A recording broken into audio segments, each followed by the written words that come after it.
I'm John Weber for AM Best TV. The International Insurance Society's Global Insurance Forum gets underway in November. Mike Magsig, Managing Partner, Global Board of Practice Leader for DHR, will be in attendance and moderating a panel titled Accelerating the Value of Insurance. He joins us now. Mike, so glad you could speak with us today. I really appreciate the opportunity of meeting with you this morning, and I'm delighted that we'll have this chance to share a little bit more about our panel. Thank you. So, Mike, tell us a little bit about the panel, who's on it, and what will you be addressing? Yes. Well, I was involved for a number of years with both the International Insurance Society and the Pacific Insurance Conference, and in both instances, we've had a wonderful group of CEO speakers over the years who have talked about trends and major issues, but I don't recall our ever having a group of chairs, board chairs, discussing these issues from their perspective. And I think it's very appropriate given what we're seeing as a real transformation in the governance structures of boards globally. Much of the work I and my team have been involved in this past year has centered upon board effectiveness, board refreshment, and it's, I think, indicative globally of some of the initiatives that are underway. We've been doing work in the Middle East. We've done a fair amount of work in Asia. We've got some upcoming work in India. So I think getting the perspective of chairman at this meeting will be very important. We're delighted to really have two chairs who are operating under different governance models on this panel, but who have very, very deep experience within the industry. James Vickers is the chair of Gallagher Re International. He's responsible for strategy and is also responsible for the oversight of all operational aspects of the firm outside of North America. And he's an executive chairman. We have a non-executive chairman, Mike Morrissey, of Protective Life, which is a significant subsidiary of Dai-ichi, who will also be on the panel. Mike had served for a number of years, I believe it was 11 or 12 years, as the president and CEO of the International Insurance Society. I actually had the privilege of recruiting Mike to that position. And he is also involved with the World Economic Forum and its initiatives with regard to a longevity economy. And is also chair of Legius Capital. So we're really delighted to be able to speak to these two individuals with varying perspectives and deep experience within the industry. Do you think the growing levels of uninsured risk are devaluating insurance? And if so, what are the ramifications? Yes, I truly am concerned about that, and I believe that is the case. And the implications of that are really widespread. It impacts the growth of the global economies. It obviously has a significant impact upon any new initiatives with regard to infrastructure creation. It will negatively impact, broad markets around the globe. And we cannot let this trend continue, I believe, unchecked. Mike, is there a need for transformation in board corporate governance? Yes, and I think we're already, as I mentioned earlier, beginning to see that underway with in many governance structures, the concept of the supervisory board gravitating more toward a fiduciary board that will become much more active and comprised of independent directors who are knowledgeable within the industry. Just this morning, for example, I saw a piece come across my emails that indicates that there's a growing uh, desire and presence of recruiting CEOs onto boards. That had been diminished over the last several years, given other pressures, but today we're seeing a real uptick in that during 2023. And I suspect to the extent that uh, boards are open to having their CEOs sit on boards, outside boards as independent directors, that trend will continue near term. Uh, it's important that board directors be able to contribute on a wide range of issues. And CEOs obviously are exposed to those day in and day out. So we will expect that to improve. Another driving factor on this transformation is that transparency and integrity in the pursuit of the growth of enterprise value leads to contributing to trust. And investors must be able to trust those organizations in which they're considering making an investment. We're going to be seeing, even in this economy where perhaps globalization isn't quite the byword it was 5 years ago, we're going to continue to see areas where capital infusion from outside sources is going to be critical. I think of India as being one example, primary example, where this is an economy that I think is going to be turbocharged, and the need for capital investment from other areas within the world economy are going to be critical.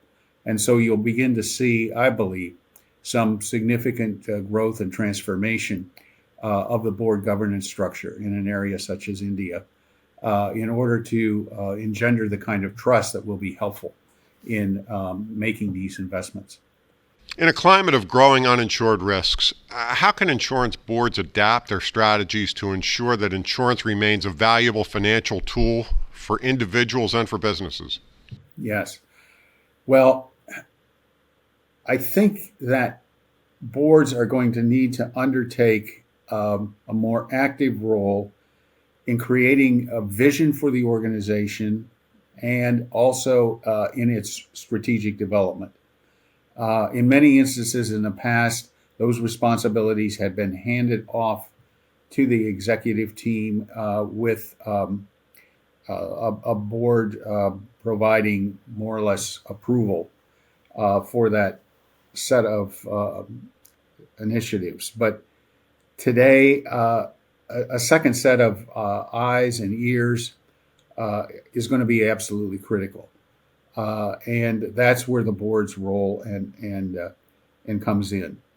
In many countries, we're going to begin to see a redefinition of the board management relationship, with boards assuring that the management team has the right resources to achieve the desired outcomes for the company. And board assessment and refreshment are becoming much more significant responsibilities of the board. By that, boards really stepping back and saying, if this is where we want the company to be in another 5 years, do we have the right talent and experience on the board to help guide and support the management team in getting to those objectives and outcomes? I think in certain areas we've seen boards populated with people with very impressive backgrounds, but they may not be able to contribute to the degree that's needed today to support that strategy and direction. So I think we'll see some changes occurring in that regard. Can you discuss the role of insurance boards in maintaining the enterprise value of insurance companies amid increasing uninsured risks? I think regardless of the geographic domicile, over time, fiduciary oversight is going to be growing. And you know, I've been in too many board meetings in the last couple of years where boards have really been bogged down by a lot of minutia. In other words, maybe more discussion about activities rather than on strategies that are leading to growth and enterprise value. I've had board directors of public companies in certain regions complain about the amount of time that they're having to spend on compliance at the expense of being able to really talk about strategy. And so I think boards really need to rethink how their agendas, how their committee meetings get set up, and what their expectations are of management in terms of reporting, so that a lot of this activity, if you will, does not erode the board agenda. Uh, the Another factor is that I don't know that boards are getting enough information from a customer perspective. You know, if we look at this whole issue of uninsured risk, what are all of the factors that are prompting customers to say to walk away from insurance? I think we can speculate to some extent what those are, but to the degree that we can have the boards be more informed on what the key issues are from the customer and the customer's perspective, I think is going to be valuable in helping to create the kind of quality discussion and dialogue that's going to be necessary for developing some more far-reaching initiatives to address this challenge. I think boards need to become more informed, for example, about artificial intelligence and how the combination of artificial intelligence and predictive modeling can come together to look at new ways of pricing and underwriting risk. And are there ways of creating, this may be a throwback, of participating policies that will permit, in the light of a good relatively risk-free year, where a significant portion of that premium is returned to the company, and helping them to, if you will, be able to utilize the concept of insurance in a way that they're protected on the downside, but rewarded for favorable events on the upside. What specific actions can insurance boards take to address this challenge, and what metrics or key performance indicators should insurance boards focus on to measure their success in assuring the growth in the enterprise value, especially in the face of devaluing insurance in the market? Yes. Well, some of the reading I've done recently and some of the discussions with boards have led to, I would say, a rebirth of a comment Milton Friedman, the Nobel economist, made a number of years ago, which is that the purpose of the corporation is to create value for the investors. I think that's coming back into vogue. And it's going to be important to measure that growth in enterprise value versus peer companies. We certainly had done that in the past, but I think some of the governmental, regulatory, and social initiatives of the last perhaps decade have diluted that emphasis. I think it's going to be important for boards to really work with management to identify maybe 3 to 5 initiatives that would deliver more risk protection to the market, and then juxtapose those initiatives to the company's risk profile and capital, and rethink that whole dynamic and begin to set fewer metrics but more critical metrics that bring together the need and the opportunity for increasing the amount of insured risk while at the same time preserving the company's capital. Mike, how can the insurance industry work collaboratively with regulators and policymakers to mitigate uninsured risks and enhance the value of insurance? And what responsibilities do you believe insurance boards have in this collaboration? Well, I think the boards must be more engaged in working to maybe refocus or re envision uh, the opportunities going forward by creating a collaborative dialogue, I would say, with organizations such as the GIF or the World Economic Forum or in regional locales with regulators and government officials, policymakers, industry executives, investors, and customers, bringing together these groups and finding a common purpose and creating these dialogues. I think we've been too fragmented in that regard, and one of the risks that we need to overcome is the risk of in these forums pontification, if you will, and creating more direct action steps that these groups can identify together and making certain that I sense right now there are a number of critical projects. If we look at infrastructure as a great example, that are not being built and are not being undertaken. There are also issues. There's been a great article just in the last week or so in the Wall Street Journal. If you look at individuals and having to forego homeowners insurance in many parts of the U.S., as an example, because of rate increases that are 6 or 7 times the prior year's premium. We've got to be able to provide a healthy means, a responsible means of helping individuals and businesses be able to respond to the kind of protection they need, while at the same time, obviously,